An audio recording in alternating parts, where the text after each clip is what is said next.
Hi everybody. So, as most of you know, I am trying this breeding with my male and my female beta. As you can see, today is the first day where I've actually attached the breeder box into my aquarium. I've got a very natural setting, natural rocks, real plants, some floating stuff, some logs. So the purpose of this, from what I've researched and from my buddy from Dexter's World there, from their natural habitat, they have a lot of greenery. And though betas usually have shallow waters, they don't stay in little cups like,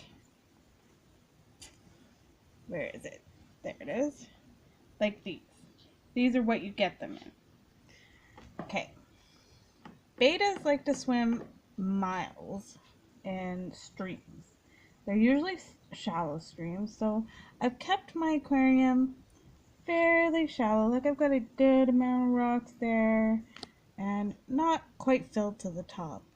I don't have my filter on right now in the back, but I do turn it on about an hour and a half every day just to give the water some filtration. But I don't keep it on because they're used to slower running streams. Um, but yes, as I was saying, so I'm introducing my female, which is in the breeder's box, with my male. And as you can see, he's very interested in her. He's already, because I had two females actually right in here. The one is still in there. So he's very interested in my one female. So today I've decided, because I had the big bubble nest attached to this plant right there, to introduce them in the aquarium. And to do this is actually very interesting. You can see the courtship between the two. He's very interested in showing off to her. And as you can see, we've got a few little bubbles from his bubble nest around everywhere. So the point of this is 5 days. So 5 days she needs to get to know him. So I chose a vase outside of the aquarium for them to get to know each other. Now I'm using 5 days of the female in the breeder's box with him in the aquarium before I'm going to take her out and let her be in the aquarium with him. Now this is to prevent him from killing the female. Once they start to breed, she's going to hide under one of these leaves when she's ready. And he's going to wrap his body around her and squeeze out the eggs and put them in the bubble nest that he's made. Then, after 4 days, when they're done breeding, I'm going to remove her from the tank and put her back in her original bowl. And the reason for that is because the males take care of the babies. Now, it doesn't take very long for the babies to be born. It takes 7 days, maybe, max.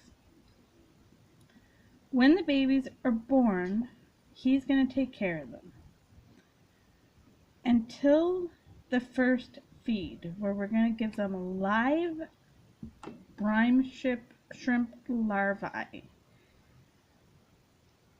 This is going to be a whole ordeal that I've never done before. Stay tuned for that video. But yes, so when we do the first feeding after the breeding with the male and the babies, that is when you remove either the babies or the males from the tank. Now, these babies are going to have to be in another tank for 3 months before we separate them. And the males and the females will not be able to be distinguished until we separate them and the males start to gather their color and their tails. So stay tuned. I'll post more videos. It should be very interesting. So far, it looks like everything's going very well. He's very interested in her, and from what I read from Dexter's and watched, he said that as long as the female isn't scared of the male, as long as when he goes up to her, she's not like jetting away, you found a good couple. He said to keep the couple together for better breeding practices.